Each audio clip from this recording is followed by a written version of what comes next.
শ্রীমদ্ ভগবদ গীতার দ্বিতীয় অধ্যায়ের নাম সাংখ্যযোগ। গীতার তৃতীয় অধ্যায়ের নাম কর্মযোগ এবং শ্রীমদ্ ভগবদ গীতার চতুর্থ অধ্যায়ের নাম জ্ঞানযোগ। বুদ্ধিজন, প্রথমেই জানতে হবে সাংখ্য কাকে বলে। ভক্তগণ, এক এবং অদ্বিতীয় সংখ্যা নির্ণয়কে বলে সাংখ্য। তার মানে এক ভগবান ব্যতীত, তার মানে এক অনাদির আদি গোবিন্দ পরম পুরুষ পরমেশ্বর ভগবান ব্যতীত দ্বিতীয় কোন তত্ত্ব নাই। অর্থাৎ সুধীজন, বাবা রিপিট হচ্ছে কেন? অর্থাৎ সুধীজন, সর্বভূতে এক ভগবানই বিরাজ করেন, এটা জানার নামই হলো সাংখ্য। এখানে ভাগবত সিদ্ধান্তে বললেন এক এবং অদ্বিতীয় ভগবান ব্যতীত এই চরাচরের আর সব তত্ত্ব হচ্ছে স্বপ্ন মাত্র। অর্থাৎ সুধীজন, স্বপ্ন কখনো সত্য নয়।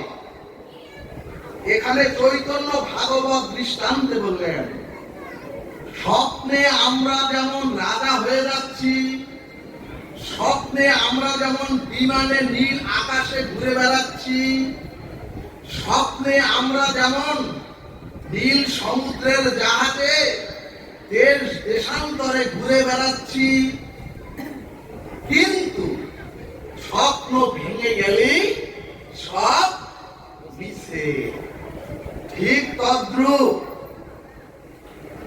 জগৎ হচ্ছে স্বপ্নময়, এ চরাচর জগৎ হচ্ছে স্বপ্নময়, কিন্তু এক এবং অদ্বিতীয় ভগবান হচ্ছেন একমাত্র তত্ত্ব।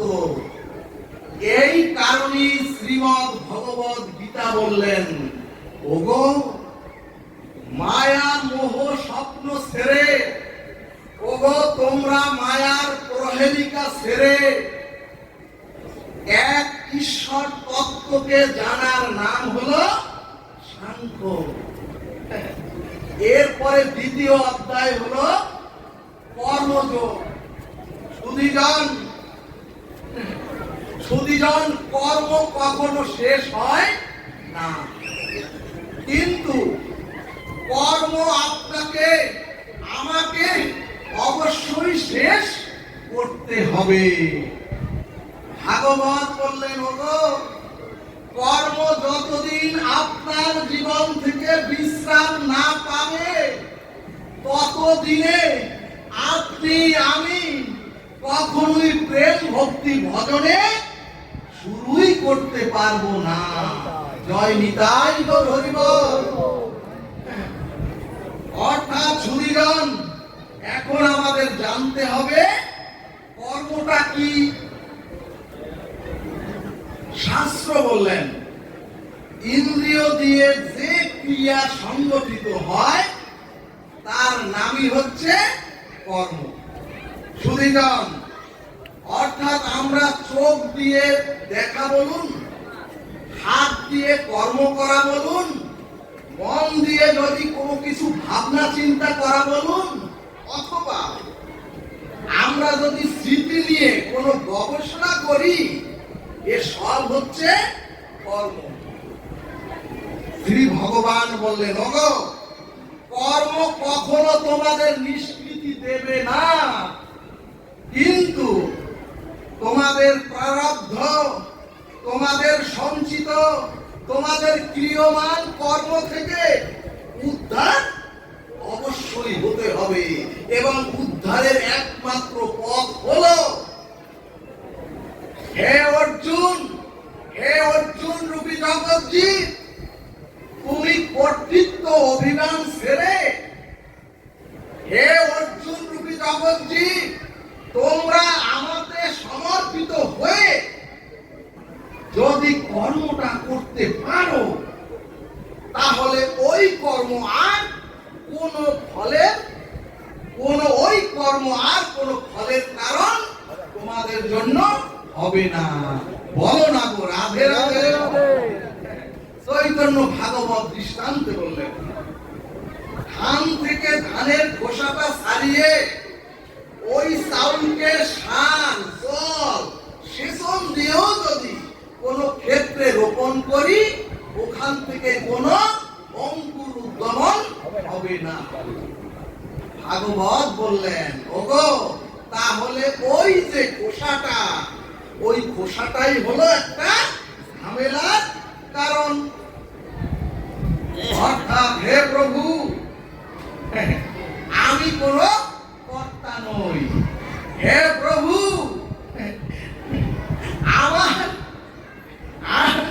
হে প্রভু, আমি কোন কর্তা নই, এবং এই শত সহস্র যে কর্ম, এই অনন্ত বিশ্ব ব্রহ্মাণ্ডের এই কর্ম আমার নয়। গীতা শাস্ত্র বললেন, অহং সর্বস্ব প্রভাব। অর্থাৎ ভগবান বললেন, এ চরাচর জগতে যা কিছু সমস্ত ক্রিয়া, ভগবান বললেন এ চরাচরের সমস্ত ক্রিয়া সব আমার দ্বারাই সংগঠিত হয়। এরপরে ভগবান বললেন, ওগো তোমরা কেউ কিছু করতে পারো না, আমি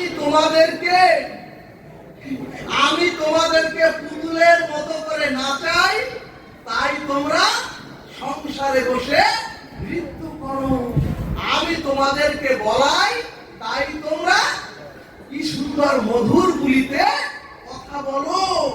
এজন্যই ভগবান বললেন, হে অর্জুন, তুমি নিজেকে কর্তা না ভেবে, হে অর্জুন, তুমি যদি আমাকে কর্তা ভেবে ফলাকাঙ্ক্ষা ত্যাগ করে কর্ম করতে পারো, তাহলে ওই তখন মহাভারত সিদ্ধান্তে বললেন, ওগো যদি একবার ফলাকাঙ্ক্ষা ত্যাগ করে কর্ম করতে পারো, মহাভারত সিদ্ধান্তে বললেন, রামচন্দ্র ব্রাহ্মণ হত্যা করে, অর্থাৎ রাবণকে হত্যা করে ভগবান রামচন্দ্রকেও অশ্বমেধ যজ্ঞ করতে হলো। তখন হনুমানজি রামচন্দ্রের চরণে প্রণতি জানিয়ে বললেন, হে প্রভু ভগবান, আমি যে তোমার থেকেও লক্ষ লক্ষ হত্যা করলাম, তাহলে আমার কি যজ্ঞ করতে হবে? ভগবান বললেন, ওরে তোমার তো কোনো পাপই হয় নাই। তখন হনুমান বললেন, কেন প্রভু, আমি তো তোমার থেকে আরো বহু বহু মেরেছি। ভগবান বললেন, ওরে তুই তো তোমার প্রভুর জন্য কর্ম করেছো। ভগবান বললেন, ওরে তুমি তো তোমার প্রভুর জন্য কর্ম করেছো, এই কারণে কোনো পাপ তোমাকে স্পর্শই করতে পারে না।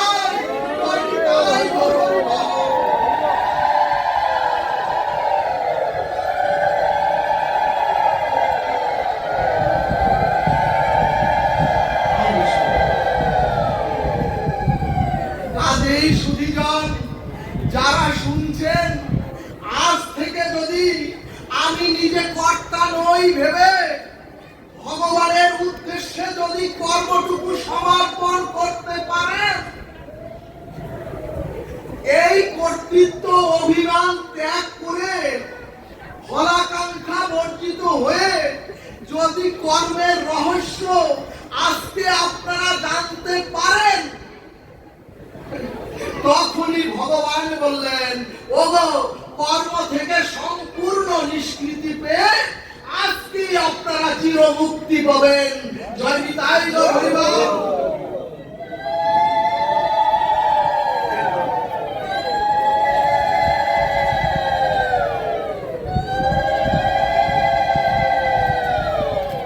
নতুবা সুধীজন যদি এই সিদ্ধান্তে উপনীত না হতে পারেন, ভাগবত শুধু শ্রবণের জন্য নয়, ভাগবত হচ্ছে আচরণের জন্য। আজকের থেকে যদি এই সিদ্ধান্তে না উপনীত হতে পারেন, তাহলে কর্ম হচ্ছে আপনার, আর কর্তাও হচ্ছেন আপনি, আর ওই কর্মকর্তার ফল হচ্ছে আপনার। অর্থাৎ কোটি জন্মেও ওই কর্মফল আর পুরাবে না, গতাগতি পুনঃ হবে। সুধীজন বিষ্ণু পুরাণ সিদ্ধান্ত দিলেন, বাষ্প হয়ে জল শুষ্ক হয়ে ওই আকাশে মেঘ হলো, ওই মেঘ থেকে বৃষ্টি হয়ে নালা খালা দিয়ে আবার সাগরে ওই জল মিশ্রিত হলো, আবার ওই সাগর থেকে সূর্য বর্ষণ করে ওই জলকে বাষ্প করে আবার ওই আকাশ থেকে আবার বৃষ্টি হলো। অর্থাৎ বৃষ্টির নিষ্কৃতি তো হলো না। ঠিক তদ্রূপ সুধীজন ধানের খোসাটা থাকলে যেখানে ওই মৃত্তিকার যেখানে ওই ধানটি ফলাবেন সেখানেই অঙ্কুরোদ্গম হবে, কিন্তু ধানের খোসা ছাড়ালে আর অঙ্কুর হবে না। ভাগবত বললেন, কর্ম হচ্ছে ভগবানের। ওগো ভগবান বললেন শ্রীমদ্ ভাগবতে, ওগো কর্মটা হচ্ছে ভগবানের। কাজী আমরা সকলে কর্তৃত্ব অভিমান ত্যাগ করে ভগবানকে সমর্পণ করে কর্মটা যদি করতে পারি, তাহলে কর্ম আমাকে আর বাঁধতে পারবে না। প্রেম সে বলো রাধে রাধে। এরপর গীতার জ্ঞান যোগটা কি? আমরা তো শ্রীমদ্ ভগবত গীতা প্রত্যেকেই পড়ি, জ্ঞান যোগটা কি? সুধীজন বিবেক অবিবেক, কর্তব্য অকর্তব্য, ভালো মন্দ অথবা সৎ অসৎ তত্ত্বকে জেনে সৎ মঙ্গল কর্তব্য ত্যাগ বিবেককে গ্রহণ করার নাম হলো জ্ঞান। সুধীজন ভাগবত বললেন, ওগো পথে একটি কাঁটা পড়লে বা কাঁটা দেখলে যেমন পাটা সাবধানে ফেলতে হয়, সুধীজন ঠিক তদ্রূপ বিবেককে গ্রহণ করে অবিবেককে ত্যাগ করেন। ঠিক তদ্রূপ সৎকে গ্রহণ করে যদি অসৎকে ত্যাগ করেন, যদি ভালোটা গ্রহণ করে যদি মন্দটাকে ত্যাগ করতে পারেন, ভাগবত বললেন এই ত্যাগ করার নাম হলো জ্ঞান। এবং সুধীজন এই সাংখ্য কর্ম আর এই জ্ঞান, এই ত্রিবিধ জ্ঞানকে যদি আপনি আরোহণ করতে পারেন, অর্থাৎ গীতার এইটুকু গ্রহণ করে যদি জীবন পরিচালিত করতে পারেন, তাহলে আপনারা ভগবানের পরাভক্তি লাভ করে প্রত্যেকে আপনারা ব্রজের পথের যাত্রী হবেন। বলবন রাধা কৃষ্ণ আনন্দে হরি হরি বলবন।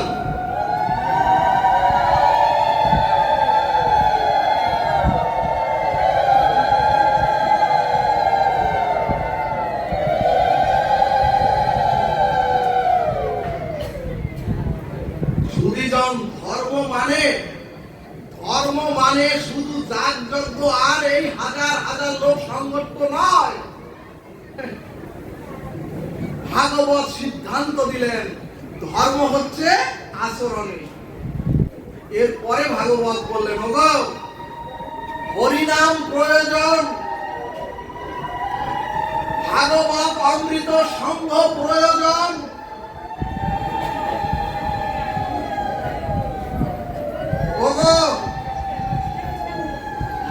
ওগো হরিনাম প্রয়োজন, এই ভাগবত অমৃত আয়োজন প্রয়োজন। কিন্তু যদি শুধু আসরেই হরিনামের মধ্যে সীমাবদ্ধ থাকেন, আর যদি এই ভাগবত আচরণ, এই যে ভাগবত পাঠ শুনেই যদি এই পাঠের মধ্যে আলোচনার মধ্যে থাকেন, ভাগবত বললেন ধর্ম কখনোই আলোচনায় হরিনামে জাগৃত হয় না, ধর্ম জাগৃত হয় আচরণে। ভক্তগণ, ভাগবতের কোন আচরণই কিন্তু শ্রবণের জন্য নয়। যদি ভাগবত বলে পর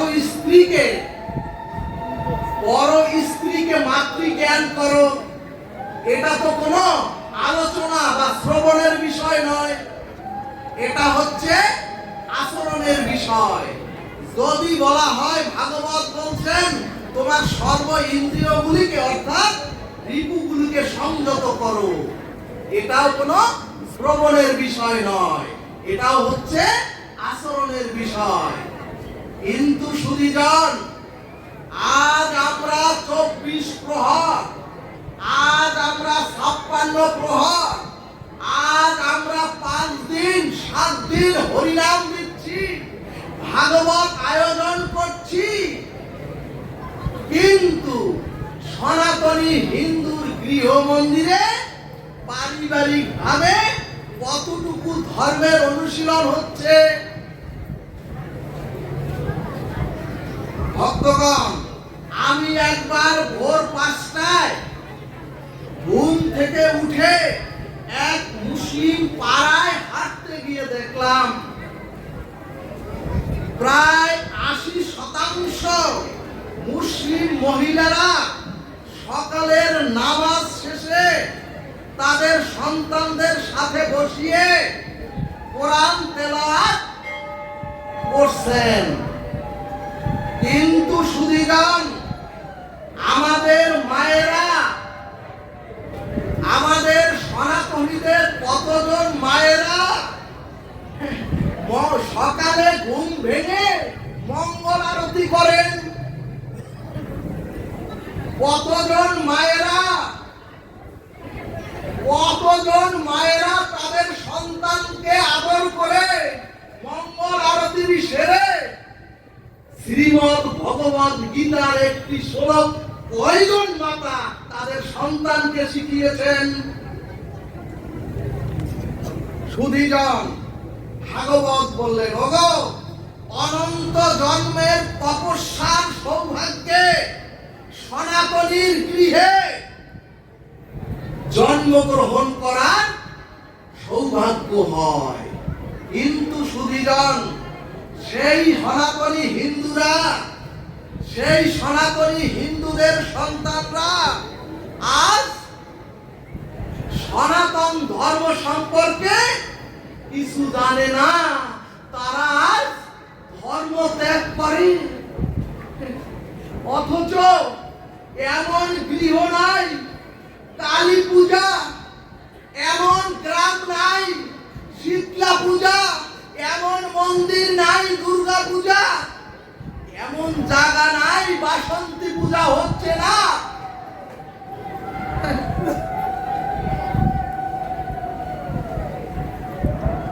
অর্থাৎ দেখবেন আমাদের মধ্যে মায়ের পূজাই সবচেয়ে বেশি। কিন্তু সুধীজন, অথচ আজ আমার ঘরের লক্ষ্মী স্বরূপা, আজ আমার গৃহের লক্ষ্মী স্বরূপা, আজ আমার গৃহের কার্তিক স্বরূপা, সেই ছেলে মেয়েরা মা বাবার সাথে বেয়াদবি করে আর দিনান্তে বলে এই মা বাবাকেই চিনি না।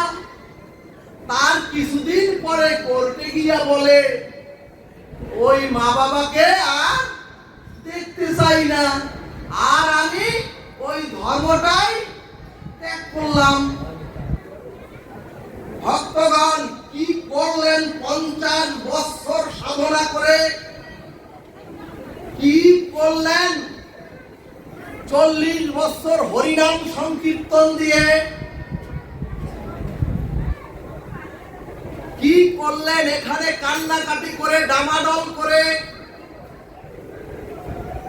কি অর্জন করলেন ভাগবত আসরে এসে হাজার হাজার লোককে সংঘট্ট করে? এর একটাই কারণ সুধীজন, এর একটাই কারণ আসরে নাম হচ্ছে, একটাই কারণ আসরে ভাগবত হচ্ছে।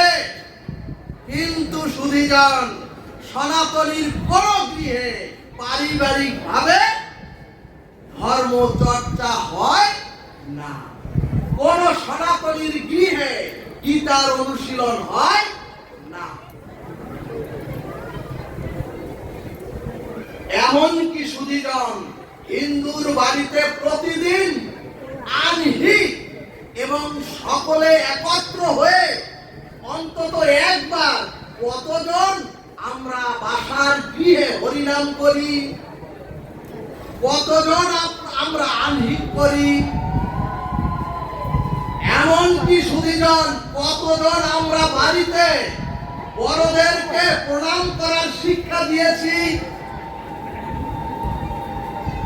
ভগবান রামচন্দ্র ঘুম থেকে উঠে প্রথমে ধরিত্রীকে প্রণাম করে, পরে মাতৃদেবীকে প্রণাম করে, পরে পিতৃদেবকে প্রণাম করে, তারপরে সমস্ত গুরুদেবদের প্রণাম করতেন।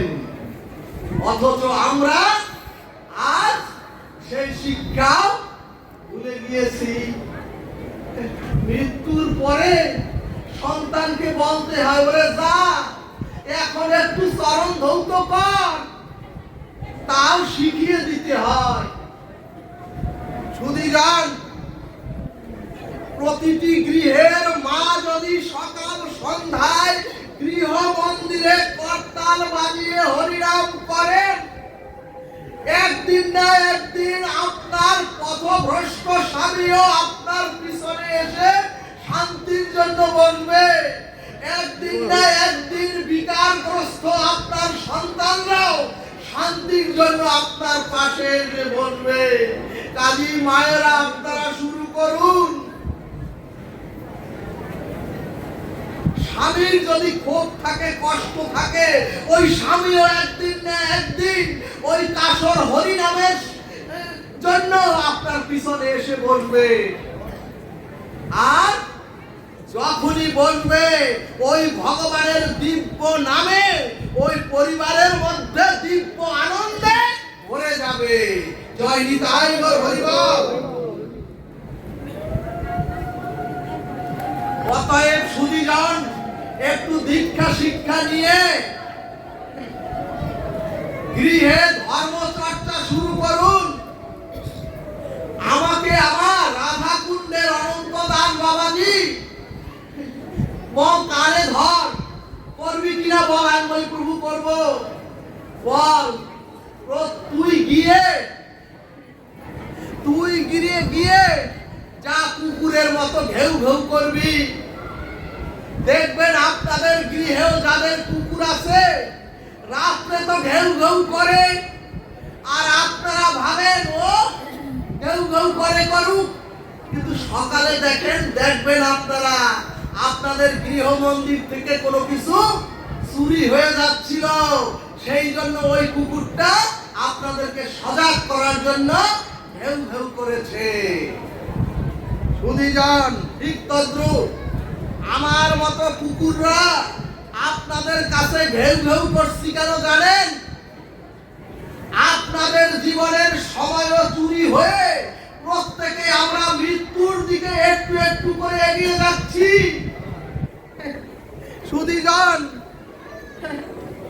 সুধীজন, এজন্যই শ্রীমদ্ ভগবদ গীতা বললেন, ওরে শ্রদ্ধাবান লভতে জ্ঞানম, আসলেন যদি সংকল্প চিত্ত নিয়ে যদি প্রণতি করে ভাগবতকে না বসেন, কি শুনবেন? যদি শ্রদ্ধাটাই না থাকে, এজন্যই ভাগবত বললেন তোমরা শ্রদ্ধার সহিত শ্রবণ কীর্তন করো। ওগো, সারা রাত্র যদি অধরে বৃষ্টি ধরে আর যদি আপনি পাত্রটা অশ্রদ্ধায় ছুঁড়ে দেন আর যদি ওই পাত্রটা উপুর হয়ে পড়ে, সারা রাত্র বৃষ্টি পড়লেও অধরে বৃষ্টি ঝরলেও আপনার ওই উপুর করা পাত্রে এক ফোঁটা বৃষ্টি পড়বে না। ঠিক তদ্রূপ আজ এবং এই 2 দিন যে ভাগবত অমৃত রূপ বৃষ্টি ধরল, কিন্তু যদি আপনাদের অকৃত্রিম শ্রদ্ধা যদি না থাকে, তাহলে ভাগবত অমৃতের এক বিন্দু আপনার মধ্যে প্রবেশ করবে না। এজন্যই ভাগবত বললেন, ওগো, হরি কথাতে শুধু আসলেই হবে না, ওগো, হরি কথাতে এসে আমার জীবনের সমস্যার সমাধান অবশ্যই হবে।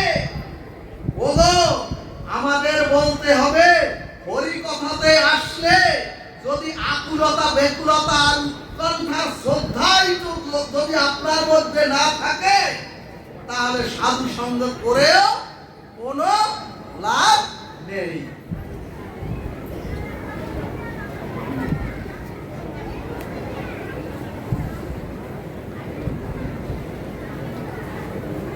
এজন্যই সুধীজন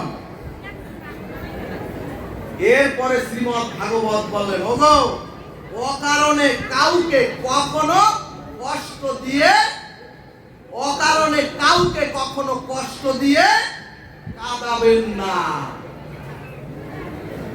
অর্থাৎ কষ্ট দিয়ে যদি কাউকে কখনো চোখের জল ঝরান, যদি চরাচরে মনুষ্য প্রাপ্ত হয়ে এসে যদি কখনো কাউকে কষ্ট দিয়ে তার চোখের জল কারো ঝরান, মহাজন বললেন, ওগো, তোমাকেও একদিন অনেক বেশি কোটি গুণ ওর থেকে তোমাকেও কান্না করতে হবে অধরে। মহাভারত দৃষ্টান্ত দিলেন। অখণ্ড পরতত্ত্ব ভগবান কংসকে বিনাশ করে, অখণ্ড তত্ত্ব ভগবান যখন বসুদেব আর দেবকীকে কংসের কারাগার থেকে উদ্ধার করছেন, তখন শৃঙ্খলিত অবস্থায় দেবকী মা কৃষ্ণকে কাছে পেয়ে, দেবকী মা কৃষ্ণকে সম্মুখে পেয়ে প্রশ্ন করলেন, ও কৃষ্ণ, ও কৃষ্ণ, তুই তো আমার ছেলে, ও কৃষ্ণ, তুই তো পরমেশ্বর ভগবান, তাহলে ও কৃষ্ণ তুই জবাব দে, আমি দেবকী তোর মতো ভগবানকে গর্ভ ধারণ করেও কেন আমি তোর মুখে একবারও মা ডাক শুনতে পাইনি। দেবকী মা ভগবানকে কাছে পেয়ে, সম্মুখে পেয়ে দেবকী মা বলছে, ওরে ভগবান কৃষ্ণ, আমার স্তনের দুগ্ধে আমার বক্ষ ভেজে গিয়েছে। ও কৃষ্ণ, তুই তো জানো না একজন মায়ের কি কষ্ট যদি সন্তান তার বুক টেনে ওই দুগ্ধ না পান করে। ভগবানকে বলছেন দেবকী, ও কৃষ্ণ, আমি মাতৃদেবী হয়েও আমার বুকের দুগ্ধ ভেজে সমস্ত ভিজে গিয়েছে, তারপরও কেন, ও কৃষ্ণ বল, আমার বুকের কষ্ট তুই একবারও নিরসন করলি না দুগ্ধ পান করে।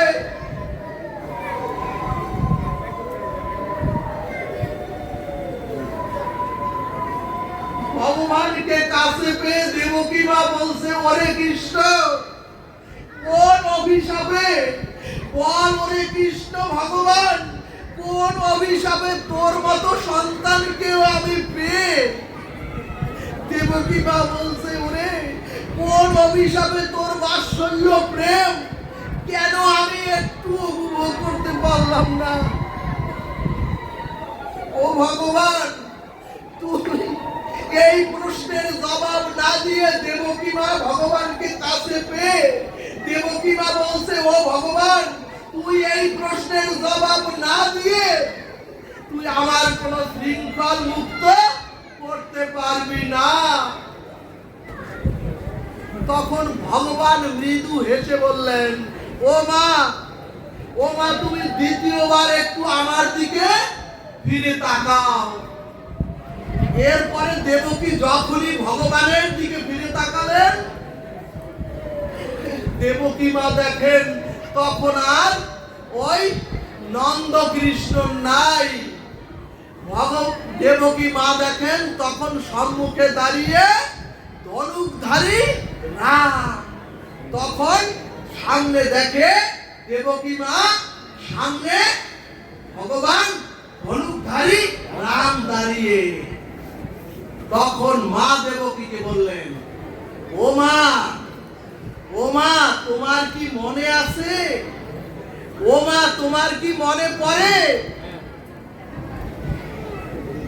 দেবকী বলছে ভগবানকে, ভগবান বলছে দেবকীকে, ও মা, তোমার কি মনে আছে? ত্রেতাতে তুমি রামকে বনবাসে পাঠিয়ে কৌশল্যা মাকে তুমি 14টা বছর অজরে কাঁদিয়েছিলে। ও মা, কৌশল্যা তোমার চরণে পড়ে বলেছিল, ও কই কই, ও কই কই, আমি তোর দাসী হয়ে থাকবো, তবুও তুই আমার ভগবানকে বনবাসে দিস না।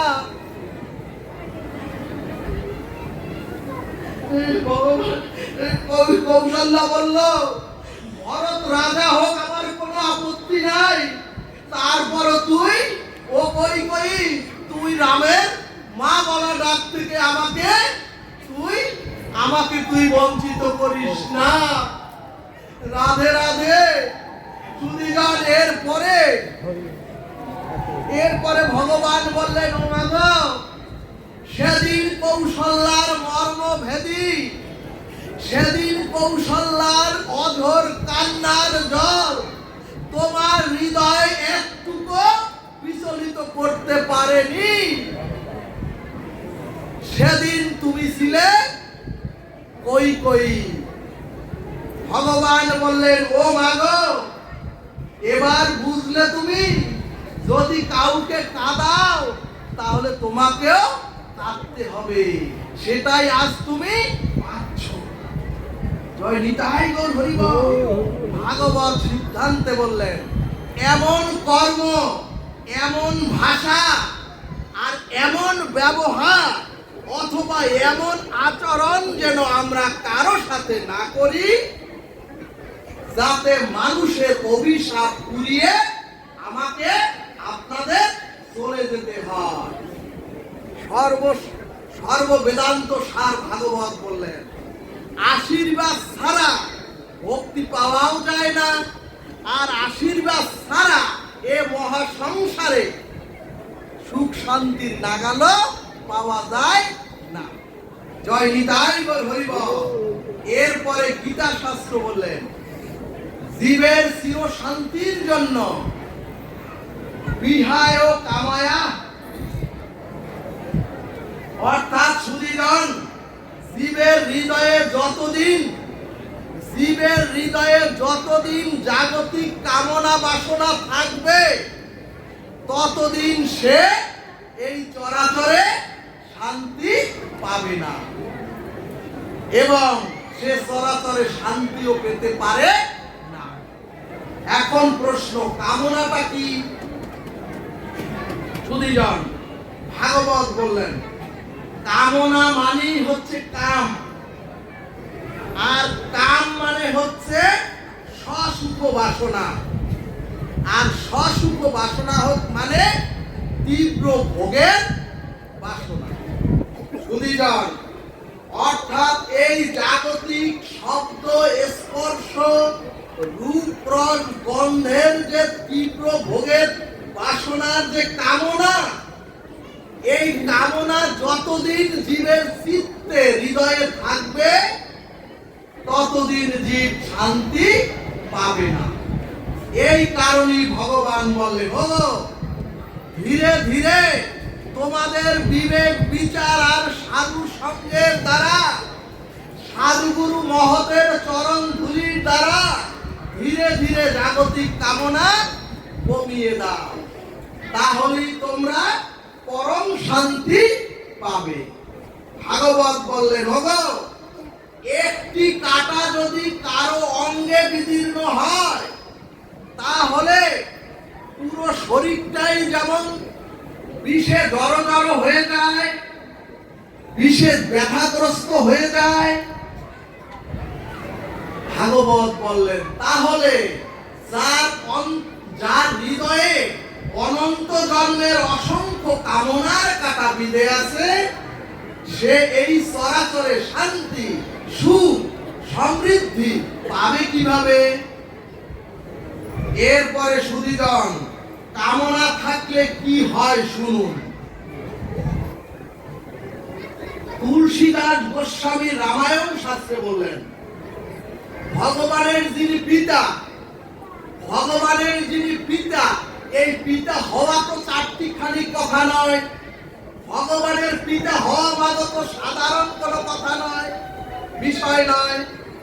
অর্থাৎ সুধীজন, যিনি শুদ্ধ সত্য হৃদয়, ভাগবত বললেন শুদ্ধ সত্য হৃদয় না হলে তো ভগবানের পিতা হওয়া যায় না।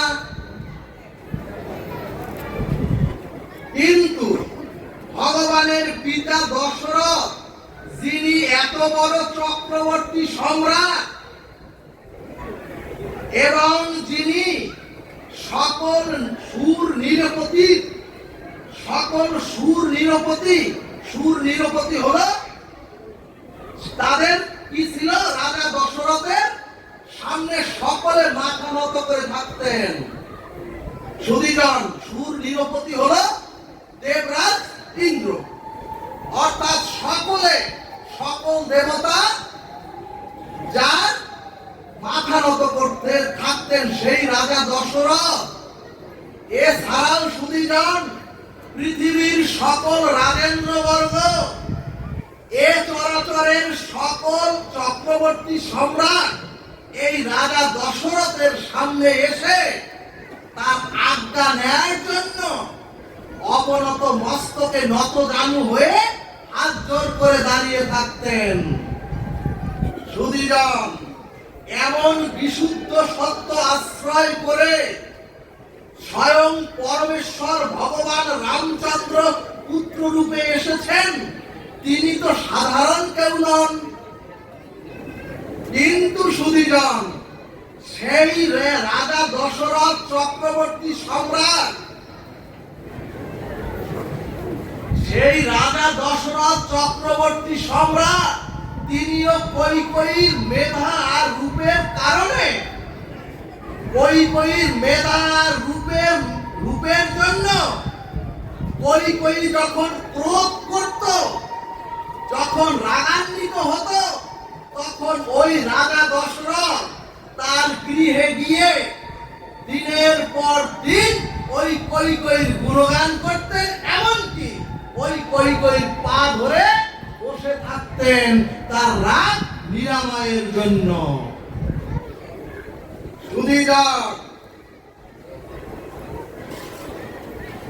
সুধীজন, ভাগবত বললেন, শুধুমাত্র অতিরিক্ত কৈকেয়ীর প্রতি ওই যে মোহ, ওই যে আসক্তির মূল কারণ কি?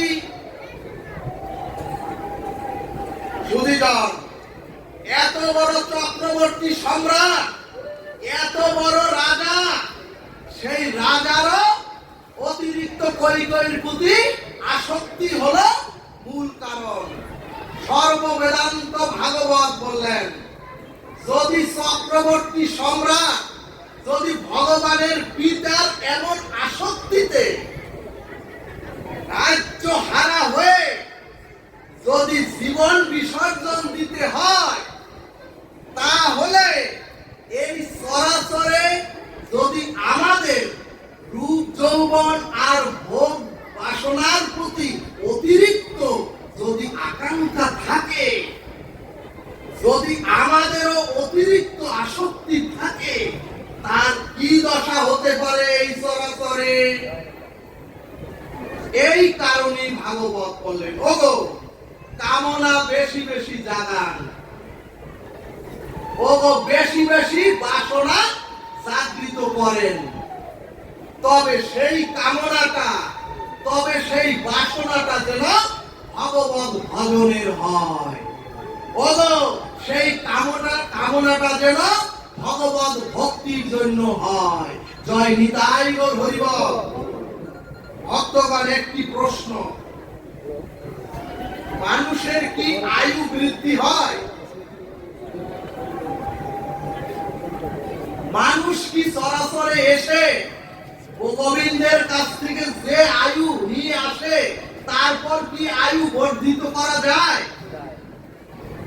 ভাগবত সিদ্ধান্তে বললেন, যদি কোনো ভক্ত আকুল বেকুলতার সহিত ভগবত চরণে চোখের জলে একবার প্রার্থনা করতে পারেন, তাহলেই যদি আপনারা বলতে পারেন, হে দয়াল প্রভু, এ সংসারের সুখ ভোগের জন্য নয়, যদি একবার বলতে পারেন হে পতিত পাবন, যদি বলতে পারেন হে দীনবন্ধু, এ সংসারের কোন ভোগ বাসনার জন্য নয়, এ সংসারের স্ত্রী পুত্র কন্যার জন্য নয়, যদি একবার বলতে পারেন তোমার ভজনের জন্য আমাকে কিছুটা আয়ু বর্ধিত করে দাও, তাহলেই ভগবান তার আয়ু বৃদ্ধি করে দেয়। হরিবল হরিবল হরিবল। সুধীজন, ভাগবত প্রমাণ দিলেন, অজামিলকে মৃত্যুর জন্য যমদূতগণ এসে অজামিলকে আষ্টে পৃষ্ঠে বেঁধে ফেললেন। তখন অজামিল ভয়ে তার পুত্রের নাম উচ্চারণ করলেন, নারায়ণ, ও নারায়ণ, ও নারায়ণ। স্বয়ং বিষ্ণুদূত এসে সাথে সাথে শুধুমাত্র পুরাণ নাম নারায়ণ বলায়, ওই নারায়ণ নামের আভাসে বৈকুণ্ঠ থেকে বিষ্ণুদূত এসে যমদূতের শৃঙ্খল, মৃত্যুর শৃঙ্খল এরা এসে খুলে দিলেন। তখন অজামিল তার পূর্ব, সে তো ব্রাহ্মণ ছিলেন, পূর্ব ভজন ভক্তির ফলে বুঝতে পারলেন, গোবিন্দের চরণে সমর্পিত হয়ে তখন বললেন, হে প্রভু, কৃপা করে আমাকে আর কিছুটা দিন সময় দাও তোমার ভজন সাধনের জন্য, তোমার ভজন করে তোমার পাদপদ্মে যাতে আমি স্থান পাই। সুধীজন, যাদের জন্য মায়া মোহে ভগবত ভজন করছেন না, যে মায়ার প্রহেলিকার মধ্যে পড়ে এখনো যারা ভগবত ভজন করছেন না, সেই বাবা মা স্ত্রী পুত্র কন্যা, আপনারাও জেনে রাখেন, ওই মায়া মোহে আপনাদেরও কেউ উদ্ধার করবে না, কোন সন্তানও করবে না, স্ত্রী পুত্র কেউ করবে না। এমনকি যে অর্থ রেখে গেলেন, ওই অর্থ আপনাকে কেউ জিজ্ঞেস করবে না, সকলে ওই শ্মশান পর্যন্ত যাবে। আজকের দৃষ্টান্ত বলছি, সকলে শ্মশান পর্যন্ত যাবে, এরপরে আর কেউ ফিরেও তাকাবে না। কিন্তু ভগবান আর ভগবানের নাম আমাদের সাথে চিরদিনের সম্বল হবে। জয় নিতাই গৌর হরিবল। সুধীজন, বিষ্ণু পুরাণ দৃষ্টান্ত দিলেন, একজন মাতাল মদ খেতে খেতে রাস্তার পাশে মৃত্যুর যন্ত্রণা যখন শুরু হলো, তখন একজন মহাত্মা ওই মাতালের মৃত্যুর সময় গিয়ে বললেন, ওরে একবার বল জয় সীতারাম বল, একবার জয় সীতারাম বল। সুধীজন, ওই মহাত্মা একজন মাতালের কর্ণে জয় সীতারাম দিয়ে দিলেন। তখন মৃত্যুর ঠিক আগে মাতাল তার মুখেও বললেন জয় সীতারাম, একবার উচ্চারণ করেছিলেন। সাথে সাথে মহাত্মা বললেন, সাধু বললেন, যা তুই উদ্ধার হয়ে গেলি। সুধীজন, ভক্তগণ, মাতালের মৃত্যুর পরে জমালয়ে চিত্রগুপ্ত দেখলেন ওই মাতালের সারা জীবনেও কোনো ভজন সাধন নাই, শুধু পাপ আর পাপ, শুধু স্খলন আর পতন। কিন্তু মৃত্যুর ঠিক পূর্বে যে জয় রাম বলেছিলেন ওইটুকুই ওর স্বীকৃতি। সুধীজন, তখন যমরাজ বললেন, ও চিত্রগুপ্ত, ভগবানের একটি নামের পূর্ণ ফল কি এটা তো আমি জানি না। তখন পাপীর আত্মাকে নিয়ে যমরাজ গেলেন স্বয়ং ব্রহ্মার কাছে। ভক্তগণ, কিন্তু ব্রহ্মা বললেন, আমি তো ভগবানের নাম নেওয়ার কোনো সময় পাই না, আমি তো শুধু সৃষ্টিতেই ব্যস্ত, শুধু সৃষ্টিতেই ব্যস্ত রত থাকি। তখন তিনি পঞ্চমুখে ভগবানের নাম করেন, সেই শিবজির কাছে গেলেন। বৈষ্ণবানান যথা শম্ভুর কাছে গেলেন। তখন যিনি পঞ্চমুখে ভগবানের নাম করেন সেই শিবজির কাছে গিয়ে ভক্তগণ যখন এই কথা বললেন, তখন শিবজি বললেন, ওরে আমি অনন্ত কাল ধরে নাম করছি, কিন্তু নামের মহিমা তো আমার জানা নাই। কাজী হে যম, তুমি যার নাম তার কাছেই যাও। তখন বৈকুণ্ঠে ভগবান রামের কাছে রাম নামের মহিমা জানতে চাইলে ভগবান রামচন্দ্র বললেন, ও যমরাজ, আমিও তো আমার নামের মহিমা জানি না। সুধীজন, এটা মানুষকে নাম নেওয়ার জন্য প্রলুব্ধ করছি না, এটা মানুষকে কলির যুগের হরিনাম নেওয়ার জন্য কোনো প্রলোভন দিচ্ছি না। ভক্তগণ, যখন সেতু তৈরির জন্য হনুমানগড় পাথর ফেলছিলেন, তখন হনুমানদের পাথরগুলি সব দাঁড়িয়েছিলেন। কিন্তু সুধীজন, সব পাথর দাঁড়িয়ে নদীর জলের উপর আসতেছিলেন, কিন্তু ভগবান স্বয়ং রাম যখন পাথর ফেললেন সেই পাথর জলে সব ডুবে যাচ্ছিল। ভক্তগণ, তখন হনুমান একটি পাথরে রাম নাম লিখে তখন প্রভুর হাতে দিয়ে বললেন, ও প্রভু এবার একটু পাথরটা ফেলুন। সুধীজন, ওই রাম নামের গুলে জলের উপরে পাথর আসতে লাগলো। জয় নিতাই গৌর হরি বল। অর্থাৎ সুধীজন, সেই মহা অপরাধী মাতালের আত্মা এক রামের মহিমায় বৈকুণ্ঠ ধামের যাত্রী হলেন। বলবন রাধা কৃষ্ণ কৃতিত মানবদে হরি হরি বল।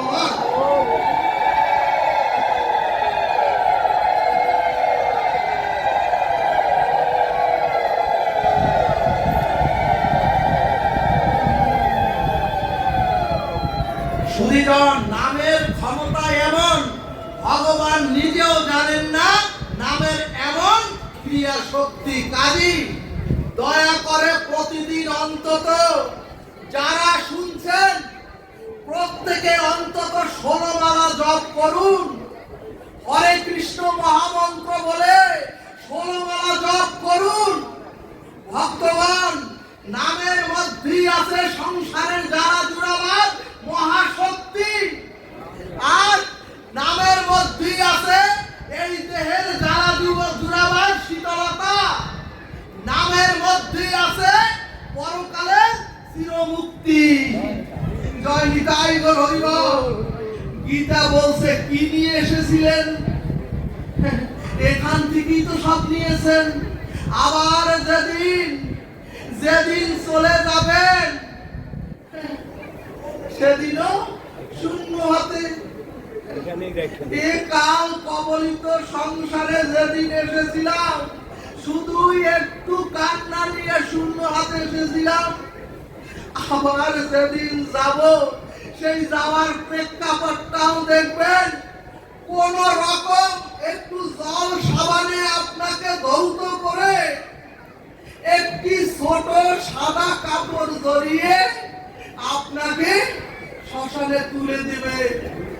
আর দেখবেন সর্বপ্রথমেই ওই লেলিহান আগুনে আপনার গায়ের ওই সাদা বস্ত্রটুকু প্রথমেই পুড়ে যাবে, অর্থাৎ শূন্য হাতে বিদায়।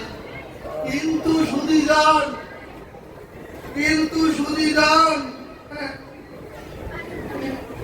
এই যে কর্মময় জীবন,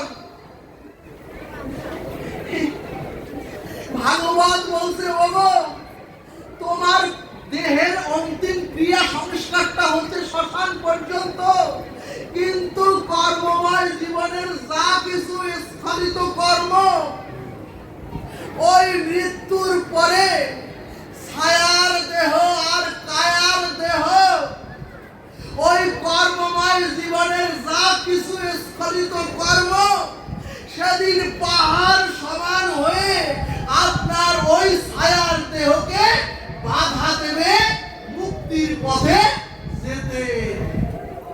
কি করবেন সেদিন?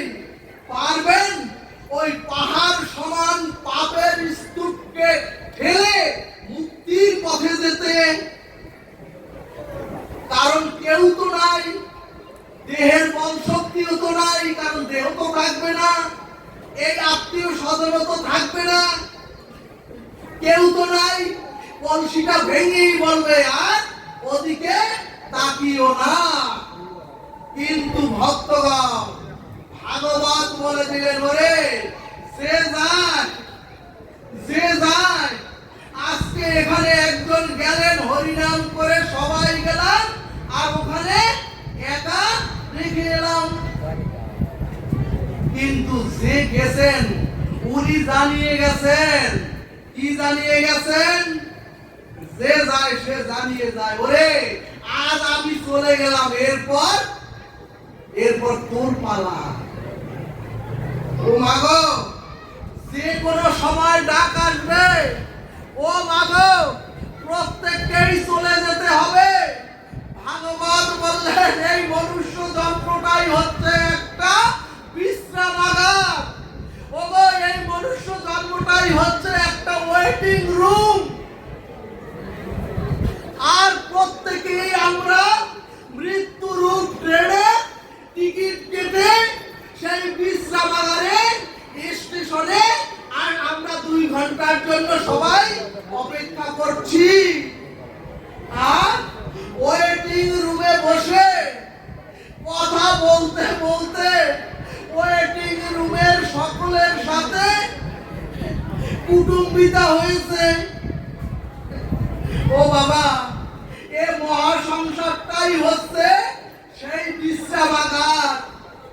ও মাগো, এ সংসারে যখন একটি শিশু জন্ম নেয়, এ সংসারে যখন আমরাও শিশু হয়ে এসেছিলাম, আর যখন শিশু হয়ে এসেছিলাম তখন তো কাউকে চিনি না, এ জগৎ সংসারের তো কাউকে চিনি না। কিন্তু তারপরে প্রথমে মাকে চিনলাম, তারপরে বাবাকে চিনলাম, তারপরে আত্মীয় স্বজন বন্ধু বান্ধব ছিলাম, তারপরে ওই শিশুর মধুর কতই না আনন্দ, তারপরে যৌবন, তারপরে কৈশোর যৌবন, আর আজকে এই মৃত্যু পথের যাত্রী। কত কুটুম্বিতা হলো, আর দেখতে দেখতে বিশ্রামাগারে 2 ঘন্টা পার হয়ে গেল, অর্থাৎ জীবন শেষ। কোথা থেকে যে এই সবাই কিভাবে চলে গেল টেরও পেলাম না, কিন্তু ট্রেন হুইসেল দিয়ে জানিয়ে দিল 5 মিনিটের মধ্যে ট্রেন চলে আসবে স্টেশনে। আর মৃত্যুরূপ ট্রেন স্টেশনে এলে টিকিট অনুযায়ী যার যার কামরায় গিয়ে আমাদের বসতে হবে।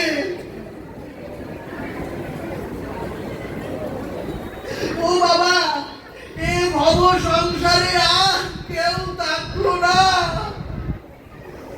এই ভব সংসারে আর কোন সম্বন্ধ, আত্মীয়, মা বাবা, ভাই বোন, বন্ধু বান্ধব আর কেউ কোথাও থাকলো না। ও মাগো, আপনি আপনারা কর্মের টিকিট অনুযায়ী, ও বাবা আপনার কর্মের টিকিট অনুযায়ী, আর আমি আমার কর্মের টিকিট অনুযায়ী চিত্রগুপ্তের কাছে গিয়ে সবার হিসাব দিতে হবে।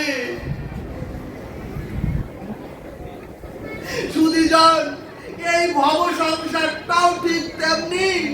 যখন মৃত্যুর হুইসেলের ডাক আসবে, এই সংসারে আর থাকার উপায় কারো থাকবে না, চিরতরে চলে যেতে হবে। বলো বলো রাধা কৃষ্ণ প্রতি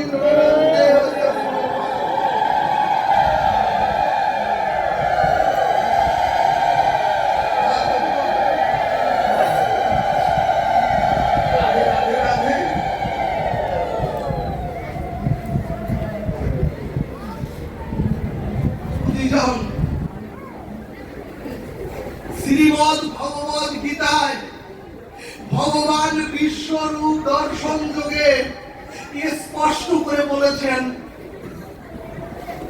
এই সংসারে যারা শিব, দুর্গা, কালী, সূর্য, গণেশ ইত্যাদি নানা দেবতার পূজা করেন, ভগবান বিশ্বরূপ দর্শন যোগে বলেছেন এই সমস্ত পূজা ঘুরে ফিরে আমার কাছে আমাকেই প্রাপ্ত হয়। জয় নিতাই গৌর হরিবল। গীতায় ভগবান বলছেন, যে মূঢ় অজ্ঞানী আমাকে ছেড়ে অন্যান্য দেব দেবীর আরাধনা পূজা সেবা করেন, সেই পূজা ফিরে ঘুরে ফিরে আমাকেই প্রাপ্ত হয়। সুধীজন, ভগবান কিন্তু মূর্খ বলেননি। আপনারা স্পষ্ট ভাবে দেখবেন, ভগবান বলেছেন মূঢ় অজ্ঞানী। মূঢ় অজ্ঞানী অর্থাৎ এ সংসারে যারা অনভিজ্ঞ, এ সংসারে যারা পরম তত্ত্ব আমাকেই জানেন না, তারাই কেউ ভূতের পূজা করে, তারাই কেউ রাক্ষসের পূজা করে, তারা কেউ ভৈরব পূজা করে, আবার কেউ তারা দক্ষেরও পূজা করে। আবার দেখবেন কেউ কুবেরের পূজা করে। ছোটবেলা মনে আছে না, কুবের বানিয়ে পুজো করতাম ভক্তগণ। কুবের হচ্ছেন যক্ষ, আর রাক্ষসের প্রধান হচ্ছেন কুবের। ভগবান গীতায় বলেছেন, যক্ষ রাক্ষসের মধ্যে আমি হচ্ছি কুবের। এরপরে ভগবান বললেন, দৈত্যানাং প্রহ্লাদ অস্মি। কি বললেন ভগবান? দৈত্যদের মধ্যে আমি হচ্ছি প্রহ্লাদ।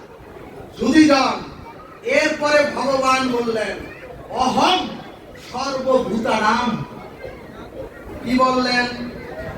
ভগবান বললেন আমি সবকিছু, অর্থাৎ শিব আমি, দুর্গাও আমি, ব্রহ্মাও আমি, ইন্দ্রিয় আমি, চন্দ্র আমি, বরুণ আমি, ওই কালী দেবীও আমি, আর গণেশ হচ্ছি আমি।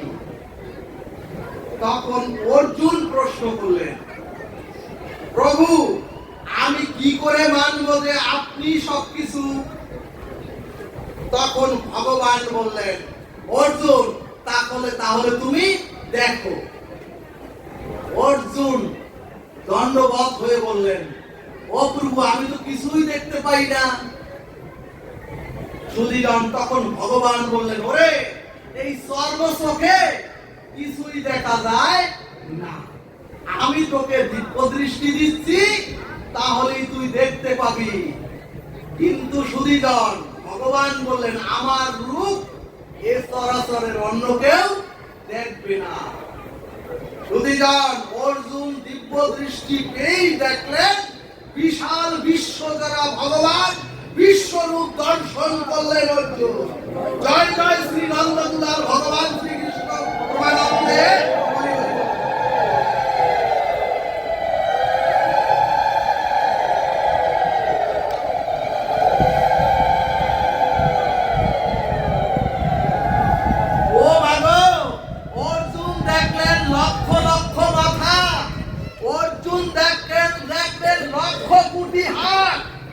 অর্জুন দেখলেন এক মাথায় হনুমান, অর্জুন দেখলেন এক মাথা গণেশ, এক মাথা দুর্গা, এক মাথা শিব, এক মাথা কালী। অর্জুন দেখলেন বরুণ, চন্দ্র, অগ্নি, বায়ু, আকাশ, বাতাস সব হচ্ছে গোবিন্দের মূর্তি। অর্থাৎ ভগবান বললেন তুমি যারই পূজা করো সব কিছু ঘুরে ফিরে আমার কাছে আসে, কারণ আমি হচ্ছি একমাত্র ভোক্তা। সুধীজন তবে সুধীজন আমি যেহেতু বৈষ্ণব কাজেই আমি একমাত্র ভগবান কৃষ্ণের আরাধনাই করব।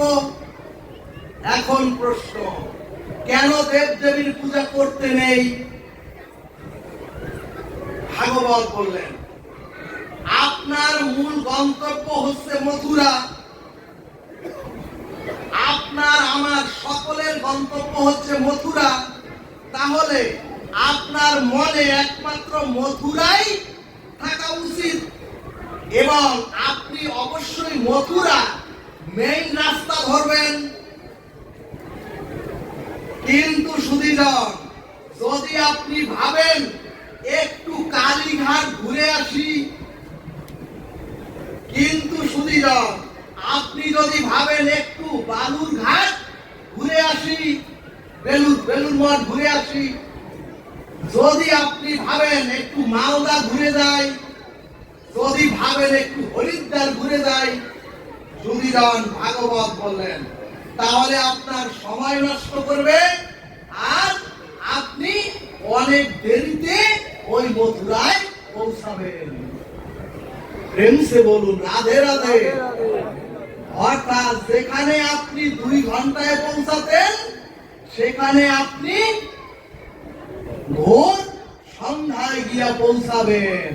সুধীজন এখন কেউ বলতে পারেন আমরা প্লেনে দ্রুত যাব, আমরা প্লেনে করে দ্রুত যাব। সুধীজন ফ্লাইট একটা হয় নন স্টপ আর একটা ফ্লাইট হয় একেবারে দ্রুতগামী, একটা একত্রে কোনো স্টপ দেয় না, আর একটা হলো একটা নন স্টপ আর একটা হলো স্টপেজ দিতে দিতে চলে যায়। অর্থাৎ সুধীজন যদি সেই বিমানে ওঠেন এটা আপনার নন স্টপ না, সেটা যদি কাশি ভায়া দেয়, যদি চেন্নাইতে গিয়ে থামে, যদি ভায়া নাগপুরে দেয়, আর ভাড়া যদি হয় 30,000, নন স্টপে যদি হয় ভাড়া 2,000, সুধীজন তাহলে পরিশ্রম বৃথা আর টাকাও একেবারে ধ্বংস। আর যেটা ডাইভার্ট হয়ে এসে 12টায় পৌঁছালো, ভাড়া হলো 30,000 টাকা। আর নন স্টপ যেটা 2 ঘন্টায় পৌঁছালো, ভাড়া মাত্র 2,000 টাকা। এখন যদি আপনি বলেন আমি তো যাব মথুরায়, তাহলে 2 ঘন্টার জায়গায় আমাকে খরচ করলাম 30 ঘন্টা। আমি যাব মথুরায়, 2,000 টাকার জায়গায় লাগালা 30,000 টাকা। মহাজন উত্তরে বললেন, ওগো তুমি তো অনেক ঘাটে ঘুরে ঘুরে মজা নিয়েছো, তুমি তো অনেক জায়গায় ঘুরে ঘুরে যে এই সরাসরি যে মজা নিয়েছো, ওই সব ঘাটের ঘোরাঘুরির অর্থ তো তোমাকে অবশ্যই দিতে হবে। এই কারণেই ভগবান গীতায় বললেন, হে মূঢ় অজ্ঞানী, অর্থাৎ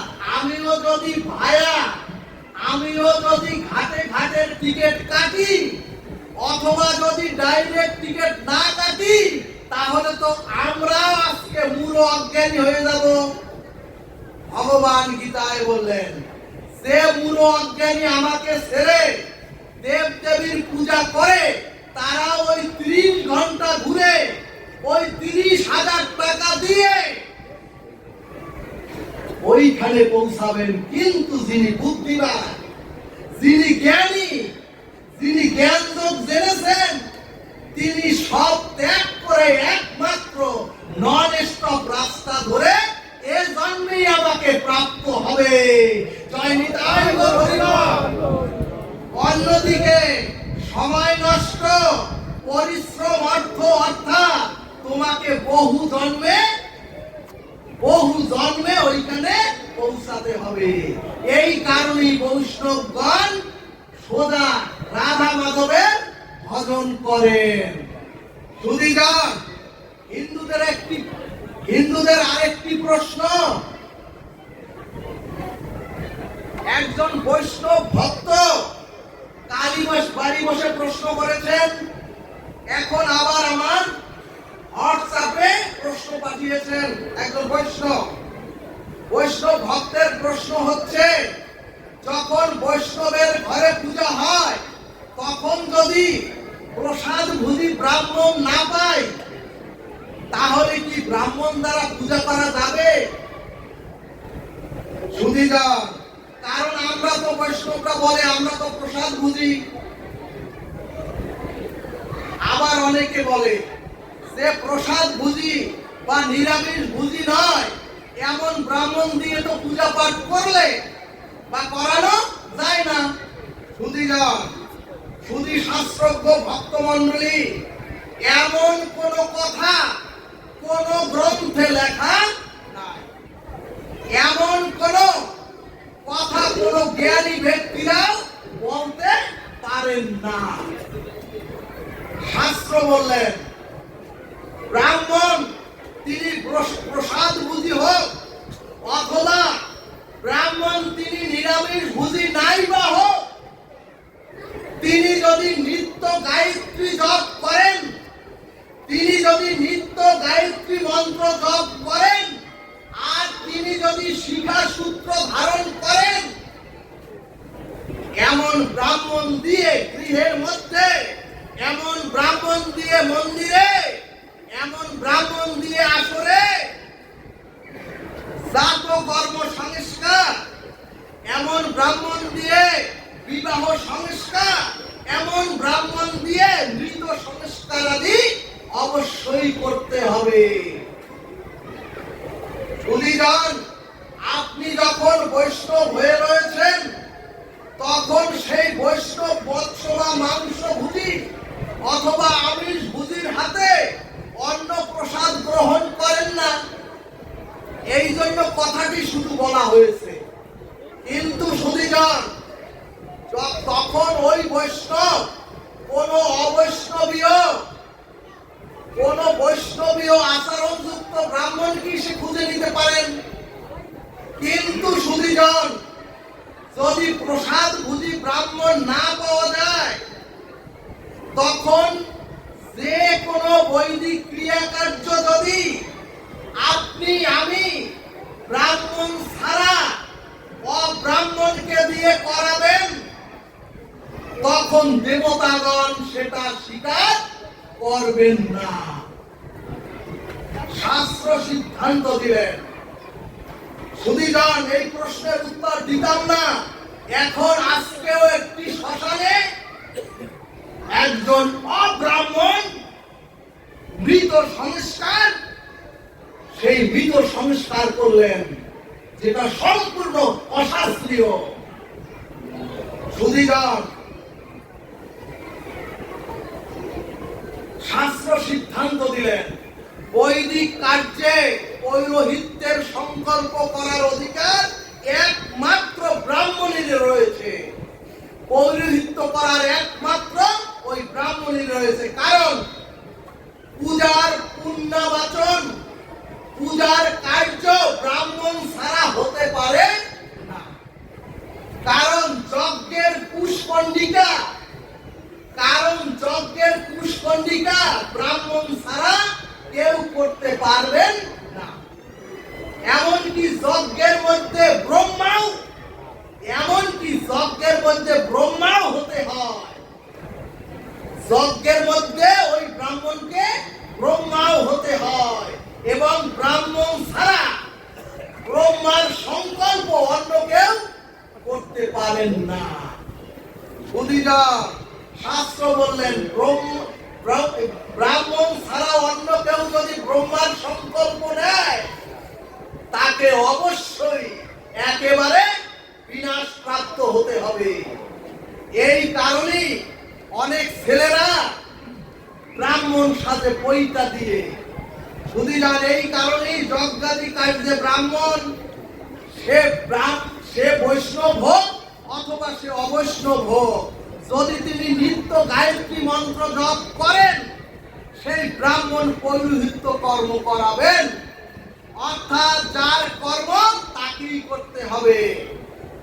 কিন্তু সুধীরান, কোথাও যদি মহাপ্রভুর ভোগ রাগ হয়, কোথাও যদি রাধা গোবিন্দের ভোগ লাগাতে চান, সেখানে কোনো বৈষ্ণবকে দিয়ে আপনারা ভোগ রাগ করা যাবে, ওখানে ব্রাহ্মণকে না আনলেও চলবে। কিন্তু আপনি যদি বৈদিক ক্রিয়া কার্য করতে যান, আপনি যদি জাত ক্রিয়া কর্ম করতে যান, সংস্কার করতে যান, আপনি যদি গৃহে যজ্ঞাদি কার্য করতে যান, অথবা আপনি যদি মৃত সংস্কার বিবাহ কার্য যদি করতে যান, ইত্যাদি কর্ম যখন করাবেন, তখন ওই কার্য ব্রাহ্মণকে দিয়ে অবশ্যই করাতে হবে। ভক্তগণ, কোন ক্রিয়া কে করাবেন, এটা শাস্ত্রে নির্ণয় করে দিয়েছেন, এটা আমরা নির্ণয় করতে পারবো না।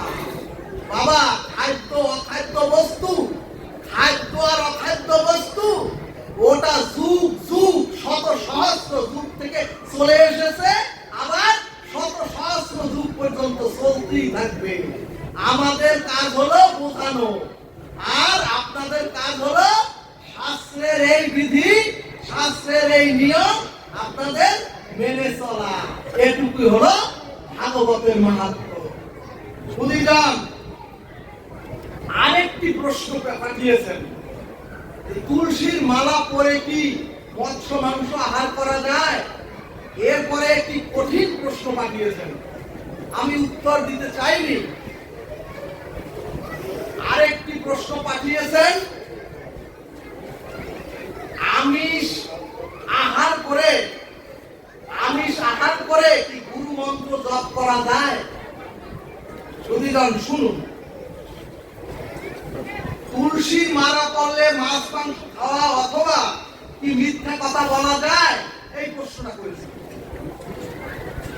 আবার কেউ আমরা বলি তুলসীর মালা পরে মিথ্যা বললে পাপ হবে। ভাগবত সিদ্ধান্তে বললেন তুলসীর মালা পড়লে তুলসীর মালা পরে মিথ্যা বললেও পাপ, আর তুলসীর মালা না পরে মিথ্যা বললেও পাপ। অর্থাৎ তুলসী মালার সাথে মিথ্যার কোনো সম্বন্ধ নাই। মহাজন বললেন তুলসী মালা পরে যে সকলেই ধোয়া তুলসী পাতা, তুলসীর মালা পরলেই যে সকলে সত্যবাদী রাজা হরিশ্চন্দ্র হয়ে যাবে তা তো না। ভক্তগণ ভাগবত সিদ্ধান্তে বললেন, ওগো ভগবানকে জল অথবা ভগবানকে যে কোনো খাবার যদি নিবেদন করেন, তাহলে তুলসী অর্পণ না করলে ওটা তো প্রসাদ হয় না, ভগবান গ্রহণ করেন না। এমনকি 56 ব্যঞ্জন যদি দেন, এমনকি 64 মহন্ত যদি দেন, ভগবান তো তুলসী ছাড়া গ্রহণ করবেন না। ঠিক তদ্রূপ যখন আমি তুলসী মালা ধারণ করি, তখন আমি আমিষ ভুজি হই আর নিরামিষ ভুজি হই। ভগবান বললেন শুনে রাখুন, যে দিনান্তে একবার তুলসীকে ধারণ করে, যে দিনান্তে একবার আমার শরণ নেয়, তিনি হচ্ছে রে চরাচরে মহান ভক্ত। ভগবান বললেন, ও জ্ঞানে এবং অজ্ঞানে যদি কেউ তুলসীর মালা ধারণ করে, ভগবান বললেন আমি ভগবান তাকে তার দেহটাকে প্রসাদ হিসেবে গ্রহণ করি।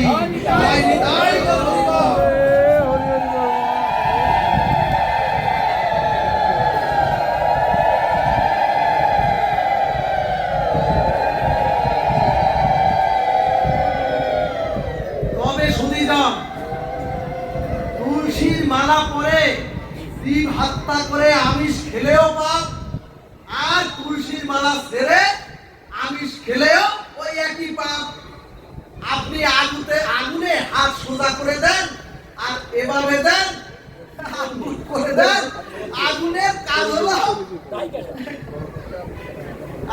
কাজ হলো পোড়ানো, অর্থাৎ জীব হত্যা করাই হচ্ছে পাপ।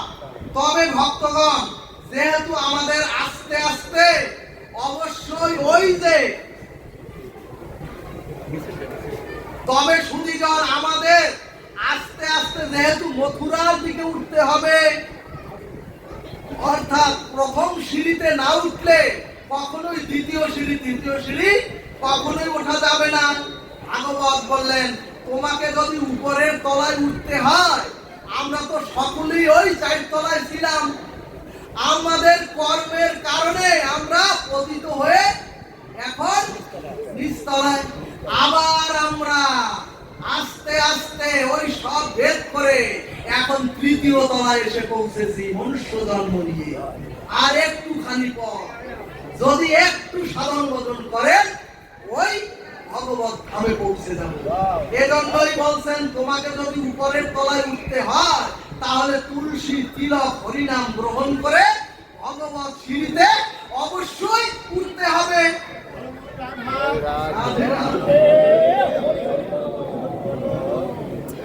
এরপরে দ্বিতীয়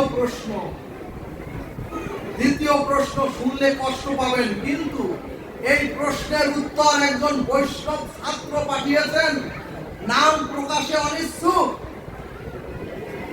কিন্তু সুধীজন মনে রাখতে হবে, দীক্ষা মন্ত্র গ্রহণ করে যদি কেউ আমিষ খায়, সুধীজন দীক্ষা মন্ত্র গ্রহণ করে যদি কেউ আমিষ খায়, তাহলে যিনি দীক্ষা দিচ্ছেন সেই গুরুও নরকে যাবেন, আর যিনি দীক্ষা নিয়েছেন সেই শিষ্য নরকগামী হবেন। এই কারণে দীক্ষার আগে শুধু হরিনাম গ্রহণ করতে হয়। এজন্যই দীক্ষার আগে শুধুমাত্র হরিনাম গ্রহণ করতে হয় এবং নিরন্তর যথাতথা হরিনাম করলেও কোনো পাপ আপনাকে স্পর্শ করবে না, বরং প্রেম ভক্তি প্রাপ্ত হবেন। কিন্তু সুধীজন কখনোই বীজ মন্ত্র গ্রহণ করিবেন না। আর কোন গুরুদেব যদি শিষ্যদের শুদ্ধভাবে পরিবর্তন না করতে পেরে কোন গুরুদেব শিষ্যকে শুদ্ধ সাত্ত্বিক না করে যদি পরিবর্তন না করে যদি আগেই দীক্ষা মন্ত্র দিয়ে দেন, তাহলে ওই গুরুদেব মহা নরকগামী হবেন। শাস্ত্র সিদ্ধান্ত দিলেন দীক্ষা মন্ত্র নিয়ে যদি আপনি নতুন শুদ্ধ জীবন প্রাপ্ত না হলেন, অথবা দীক্ষা মন্ত্র নিয়ে যদি গুরুদেব শিষ্যকে শুদ্ধ পরিবর্তন ধারায় না আনতে পারলেন, তাহলে দীক্ষা মন্ত্র নেওয়া অথবা দীক্ষা মন্ত্র দেওয়া কোনো লাভ নাই। অতএব সুধীজন, যাকে গুরু রূপে সংকল্প করবেন, যাকে গুরু রূপে নিজের হৃদয় চিত্তে ধারণ করবেন, সেই গুরুদেবের চরণ প্রান্তে গিয়ে তার যুগল চরণ আশ্রয় করে প্রথমে হরিনাম গ্রহণ করবেন। হরিনাম করতে করতে যখন একাদশী ব্রত করবেন, যখন একাদশী ব্রত করতে করতে 2-3 বছর আপনি গুরুদেবের কাছে গিয়ে যখন 2-3 বছর আপনি শুদ্ধ সাত্ত্বিক হয়ে যাবেন, যখন আর কোন আপনার মধ্যে ওই কামনা বাসনা থাকবে না, তখন আপনি গুরুদেবের কাছে গিয়ে বীজ মন্ত্র গ্রহণ করবেন।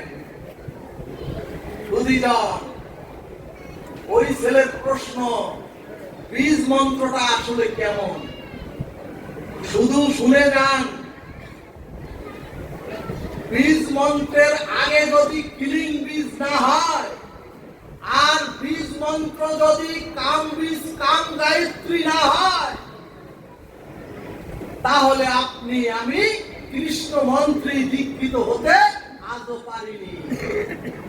সুধীজন, শুধু শুনে রাখুন, আজ থেকে যদি 5 বার আপনি কিলিং কিলিং কিলিং কিলিং এই 5 বার উচ্চারণ করেন, যত বড় কামনার রোগী আপনি হন, সমস্ত কামনা ধ্বংস হয়ে যাবে। এজন্যই এখন একটা প্রশ্ন, আমিষ খেয়ে কি হরিনাম করা যাবে? শুনি যান, এজন্যই আমরা দেখবেন সঙ্গ বিহারে আমরা আসরে গিয়ে বলে বসি, এখন আমাদের গুরু মন্ত্র জপ করবেন। আমরা শুদ্ধ রইলাম কিনা, আমি শুদ্ধ সাত্ত্বিক রইলাম কিনা, আমি শুধু শুধু গুরু মন্ত্র জপ করা শুরু করে দেই। এটা করা যাবে না, অপরাধ। এজন্যই ভাগবত বললেন, এজন্যই গৌর হরি নেমে এসে বললেন, গৌর হরি জানতেন কলির যুগে জীবের পক্ষে শুদ্ধ সাত্ত্বিক হওয়া সম্ভব নয়।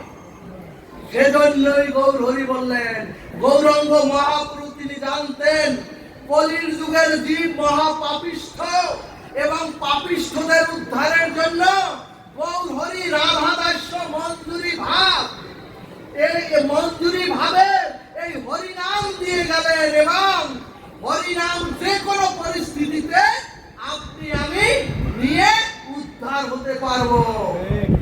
তুলসীদাস গোস্বামী বললেন, আপনি ইচ্ছায় বা অনিচ্ছায় নাম নেন, আপনি আনন্দে নাম নেন অথবা নিরানন্দে নাম নেন, অথবা আলস্য ভরেও যদি আপনি নাম নেন, অথবা যদি আপনি আপনার লেট্রিনে বসেও যদি আপনি হরিনাম নেন,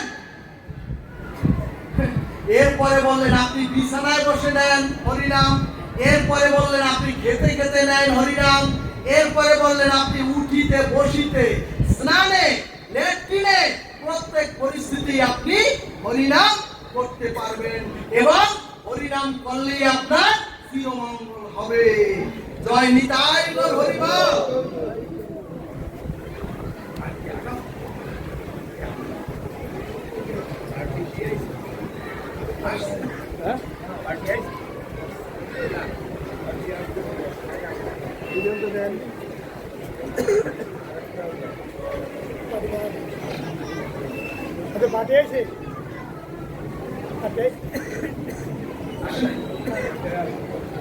বুদ্ধিজন রাধারানীর সম্মুখে তার স্বতন্ত্র সখী শ্যামলা, বিমলা, সরলা, মঙ্গলা এসে বললেন, ও রাধে, প্রেমময়ী, হে প্রেম ঠাকুরানী, হে রাধে, গত রাত্রে প্রেম নিকুঞ্জ মন্দিরে তোমার আর শ্যাম সুন্দরের নিশীতে কি সেবা হয়েছিল সেটা আমরা একটু শুনতে চাই। ভক্তগণ, প্রেম দ্বারা গড়া প্রেমময়ীর কাছ থেকে তার প্রিয়তমের কথা কেমন আস্বাদন হতে পারে? এখানে শাস্ত্র বললেন, বিদেশ থেকে খোকা তার অশিক্ষিত মায়ের কাছে চিঠি লিখেছেন। তখন গ্রামের শিক্ষক সেই চিঠি মাকে পড়ে শোনাচ্ছেন। চিঠিতে লেখা, ও মাগো, ও মাগো, চিঠিতে লেখা, ও মাগো, এখন তুমি কেমন আছো? ও মাগো, বিদেশে আমার এখন তোমার কথা খুব মনে পড়ে। এরপরে লিখছেন, ও মাগো, তোমার মতো এ চরাচরের আর কেউ ভালোবাসে না। ভক্তগণ, এই কথাগুলি শুনে মা আনন্দে ক্রন্দন করছেন আর চোখ বেয়ে অঝরে মায়ের জল ধরছেন। কিন্তু যিনি চিঠি পড়ছেন তার তো মায়ের মতো ভাব হচ্ছে না। কারণ সুধীজন, মায়ের মতো প্রীতি মমতা ওই মাস্টারের তো নাই।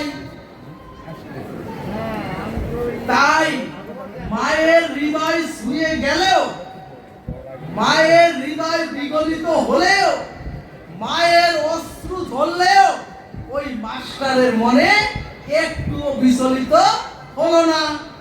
ঠিক তদ্রূপ যারা ভক্ত এবং যাদের রাধারানীর সাথে প্রিয়তার একটু সম্বন্ধ আছে, তারা কিন্তু এই অমৃত ভাগবত তাদের হৃদয় ছুঁয়ে যায়, তাদের হৃদয় ছুঁয়ে যাবে।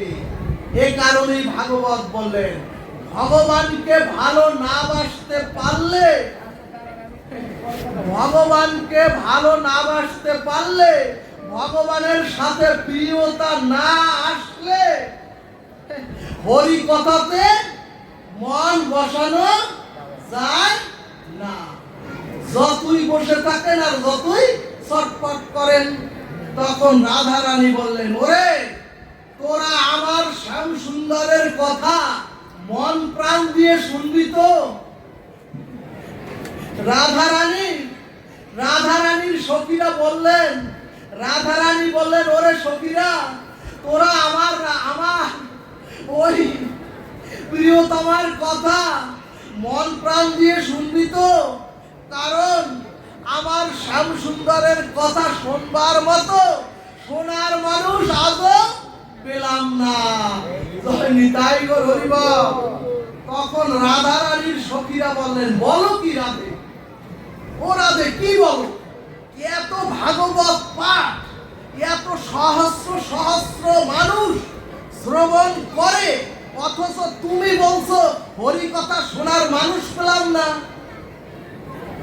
তখন রাধারানী বললেন, ওরে, হাজার হাজার মানুষ তো কেউ রামায়ণের কথা শোনে, হাজার হাজার মানুষ তো কেউ পুরাণের কথা শোনে, হাজার হাজার মানুষ তো কেউ মহাভারতের কথা শোনে, আবার কেউ ভাগবতের কথা শ্রবণ করে।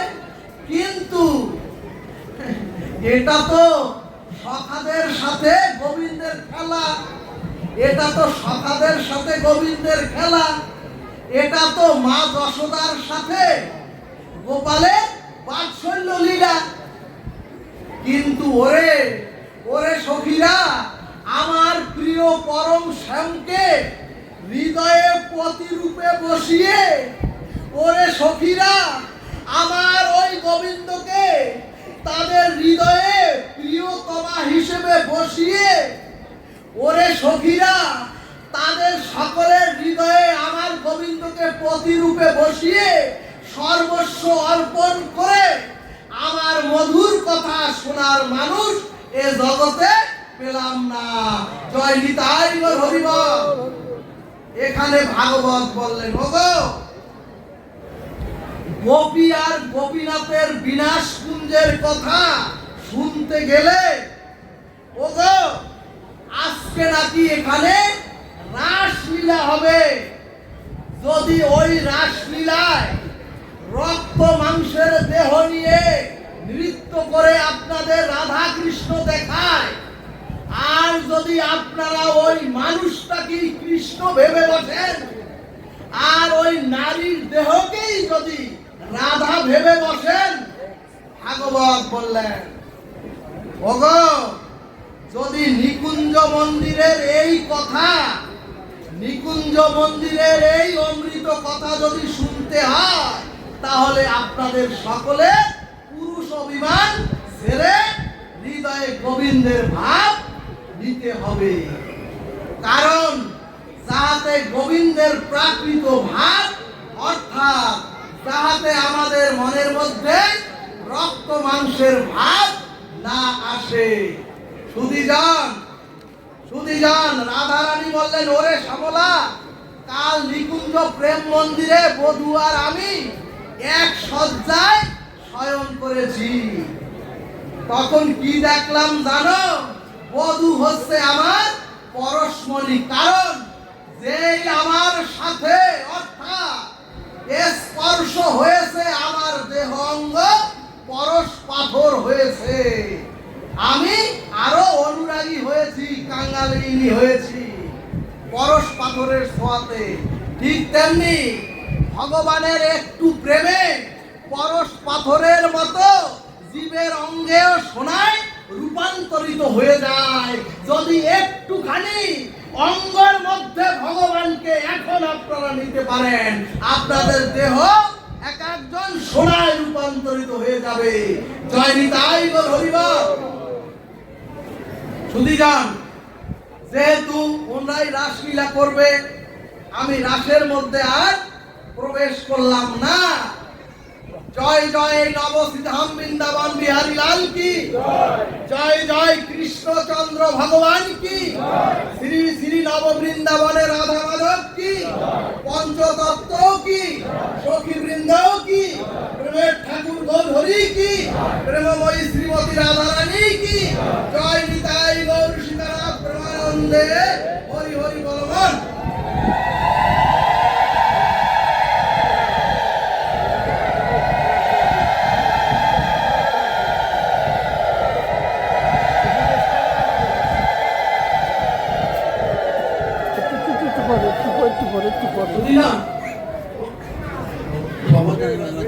জয় জয়